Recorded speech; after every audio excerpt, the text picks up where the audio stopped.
Hi అందరికీ నమస్కారం. దేశం మొత్తం కూడా ఇవాళ జంజీ వైపు నడుస్తూ ఉంది. ఎక్కడ చూసినా జంజీ జంజీ జంజీ చర్చలు. ఇవాళ పార్లమెంట్లో కూడా ఈవెన్ బీజేపీ ఆలోచిస్తోంది యువతకు పగ్గాలు ఇవ్వాలి అని.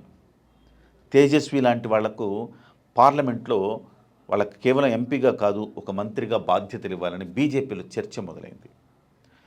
రాహుల్ గాంధీ మరోవైపు యువతకు అవకాశాలు ఇస్తామంటున్నారు. అలాగే ఇక్కడ రేవంత్ రెడ్డి గారు యువకులకు పోటీ చేసే వయసును తగ్గించమని చెప్తున్నాడు. 25 కాదు 21కే ఎంపీగా పోటీ చేసే అవకాశం ఇవ్వాలి, ఈ ప్రతిపాదనను మేము పెడతాం పార్లమెంట్లో అని చెప్తున్నారు. అంటే యువతకు ప్రాధాన్యత పెరుగుతూ ఉంది. మరోవైపు గత 10 ఏళ్లుగా వింటున్నాం తెలుగుదేశం పార్టీలో యువ నాయకత్వాన్ని ప్రోత్సహించాలి అని చెప్పి.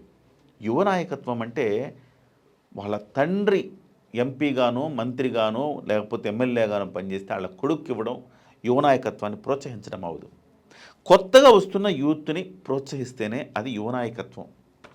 సో ఆ రకమైన పరిస్థితి మరి మన తెలుగు రాష్ట్రాల్లో ఉన్నదా, ఎస్పెషల్లీ ఆంధ్రప్రదేశ్లో ఉన్నదా అంటే కొంచెం ఒక పెద్ద క్వశ్చన్ మార్క్ అని చెప్పాలి. జగన్మోహన్ రెడ్డితో ఇప్పటికే తమ ఎమ్మెల్యేలు చెవిరెడ్డి భాస్కర్ రెడ్డి కుమారుడిని రెడీ చేశాడు, పేర్ని నాని కుమారుడిని రెడీ చేశాడు, అలాగే జోగి కుమారుడిని కూడా రెడీ చేసి క్రమంలో జోగి కుమారుడు ఒక కేసులు ఇరుక్కున్నాడు. ఇట్లా ఎక్కడికక్కడ కొడాలి నాని కుమారుడిని రెడీ చేస్తున్నాడు. చాలామంది చెప్పాయట మీరందరూ కూడా ఇక రిటైర్మెంట్ ప్రకటించి మీ కొడుకులను రమ్మని చెప్పి. అంటే ఒక రకంగా ఇది యూత్ని ప్రోత్సహిస్తున్నట్టుగా ఉంటుంది కానీ వారసత్వ రాజకీయాలని చెప్పారు. At the same time Telugu Desam పార్టీలో ఇలాంటి వారసత్వ రాజకీయాలు తప్ప కొత్త యువతను ప్రోత్సహించే అవకాశం కనబడట్ల. తాజాగా ఒక అంశం కాకినాడ రూరల్లో ఒక అంశం ఇలాంటి ఒక చర్చ జరుగుతూ ఉంది. కాకినాడ రూరల్లో 2009లో ఈ నియోజకవర్గం ఏర్పడింది. 2009లో ఈ నియోజకవర్గంలో కురసాల కన్నబాబు గారు పీఆర్పీ నుంచి గెలుపొందారు. ఫస్ట్ టైం ఆయన ఎమ్మెల్యే, యంగ్స్టర్ ఆ రోజు. 2014లో పిల్లి అనంతలక్ష్మి గారు తెలుగుదేశం పార్టీ నుంచి విజయం సాధించారు. 2019లో మళ్ళీ కురసాల కన్నబాబు వైసీపీ నుంచి, 2024లో పంతం నానాజీ గారు జనసేన పార్టీ నుంచి అక్కడ పోటీ చేశారు. అంటే ఒక రకంగా చెప్పాలంటే అక్కడ కురసాల కన్నబాబు గారు చాలా బలోపేతం అయి ఉన్నారు. ఇప్పుడు ఆయన్ని ఎదుర్కోవాలంటే సరైన నాయకత్వం కావాలి. ఇవాళ పిల్లి అనంతలక్ష్మి గారు ఆల్రెడీ ఆమె ఎప్పటి నుంచో రాజకీయాల్లో ఉన్నారు. 1999లోనే సంపర్ నియోజకవర్గం నుంచి ఫస్ట్ ఎమ్మెల్యేగా ఆమె విజయం సాధించారు. మళ్ళీ తెలుగుదేశం పార్టీ ఇవాళ కురసాల కన్నబాబుని సరిగ్గా ఎదుర్కొనే నాయకుడు కావాలని తెలుగుదేశం పార్టీ చూస్తోందా. ఎస్పెషల్ అది జనసేన పార్టీ కేటాయించబడ్డ నియోజకవర్గమే. రేపొద్దున అవసరమైతే తెలుగుదేశం పార్టీ పోటీ చేయాలి. కాకినాడ ఇటువైపు కొండబాబు ఉన్నాడు, కొండబాబు కాకుండా అక్కడ జనసేన పార్టీకి ఇచ్చి కాకినాడ రూరల్లో తెలుగుదేశం పార్టీ తీసుకోవాలని ప్రతిపాదించినప్పుడు ఖచ్చితంగా ఇక్కడ బలమైన నాయకుడు కావాలి.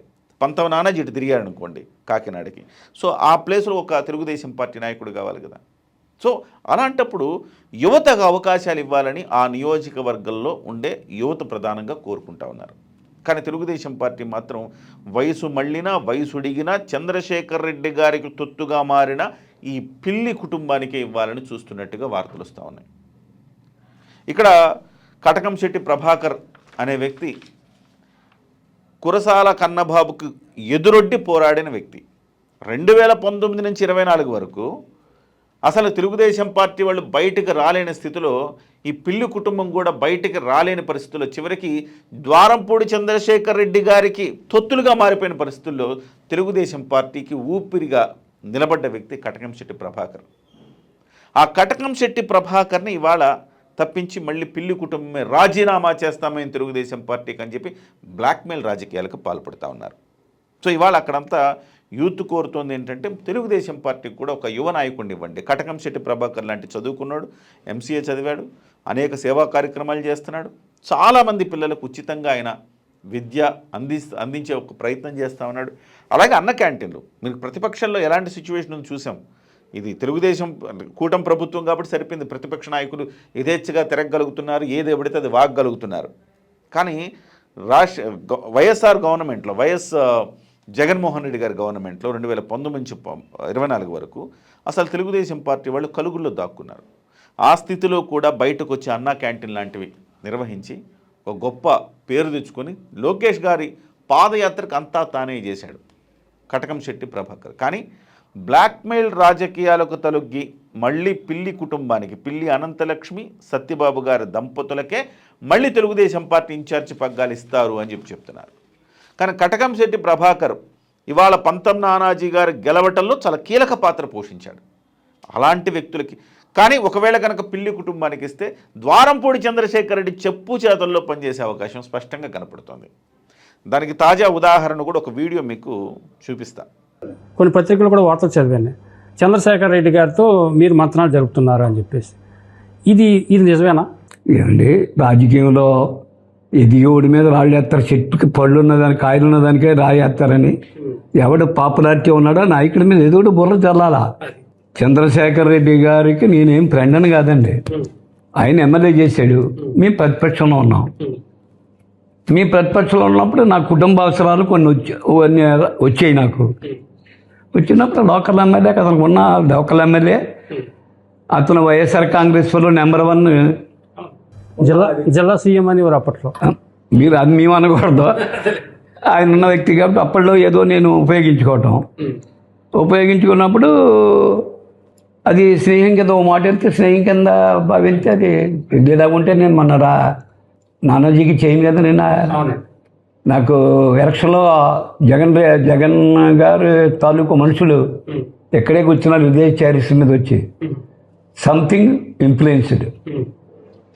ప్రెస్లో మీ దగ్గర చెప్పేది కాదు, అనేక రకాలైన ఇన్ఫ్లుయెన్స్లు ఉపయోగించినప్పుడు ఇదే చెప్పాను నేను నన్ను ఎక్కడో ఇంట్లో కుగ్రామంలో ఉన్నప్పుడు 1400 ఓట్లు అండి. మేము అక్కడ మన మాధవపట్నం సర్పంచ్ పోటీ చేయడానికి వెళ్ళినప్పుడు 1400 ఓట్లు, ఇవాళ 8000 ఓట్లు అయ్యాయి ఆ ఊళ్ళో.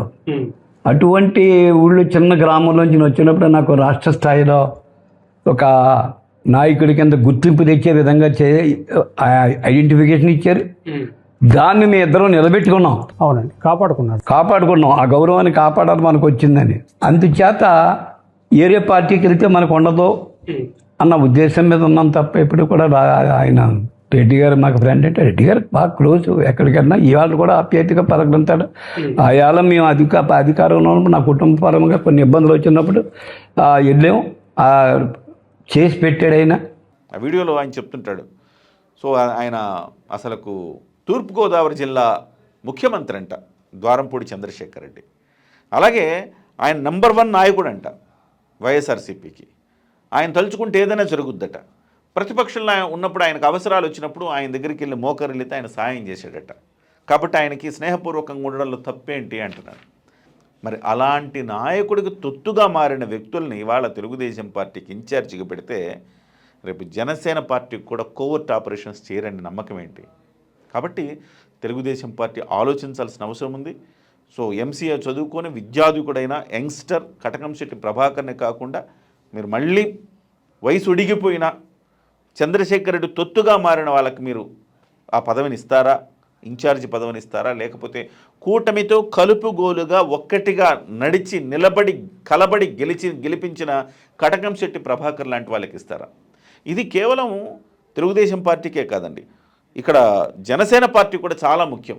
కటకంశెట్టి ప్రభాకర్ లాంటి వాళ్ళు ఉండడం అనేది జనసేన పార్టీకి బలం కూడా. ఎందుకంటే మమేకమై ఆ నియోజకవర్గంలో ఒక బలమైన ఒక కూటమిని బలంగా నిలబెట్టగలిగిన ఒక శక్తి ఈ కటకంశెట్టి ప్రభాకర్కి ఉంది. అలా కాదని చెప్పేసి మళ్ళీ పిల్లికిస్తే ఖచ్చితంగా ద్వారంపూడి చంద్రశేఖర్ రెడ్డి గారి చెప్పు చేతల్లో మళ్ళీ జనసేన పార్టీకి కోవర్ట్ ఆపరేషన్ చేసి ఓడిపోయేలా చేయడంలో కీలక పాత్ర పోషించబోతారంటల్లో ఎలాంటి సందేహం లేదు. ఖచ్చితంగా లోకేష్ గారు దీన్ని అబ్జర్వ్ చేయాలి. సో మీ నాయకత్వం, లోకేష్ గారి నాయకత్వంలో యువత రావాలి కానీ వయసుడిగిన వాళ్ళు కాదు అనేది మళ్ళొక్కసారి లోకేష్ గారు దాన్ని గుర్తుంచుకొని దానికి సంబంధించి చేయాల్సిన అవసరం అయితే ఉంది. మరి అక్కడ యువత అభిప్రాయాలను కూడా పరిగణలోకి తీసుకోవాలి. వాళ్ళ జంజీ ఎంత రాజకీయ చైతన్యం ఉంది జంజీలో. సో అటువంటప్పుడు ఆ జంజీ అభిప్రాయాలను కూడా గౌరవించి పరిగణలోకి తీసుకుంటే కూటమి 3 కాలాల పాటు అంటే 3 టర్మ్స్ కూటమి బలంగా ఉంటుంది. అలా కాదని చెప్పి కోవర్ట్లకు ఇస్తే ఖచ్చితంగా ఇది దెబ్బే అనేది ప్రధానంగా లోకేష్ గారు అర్థం చేసుకోవాలి.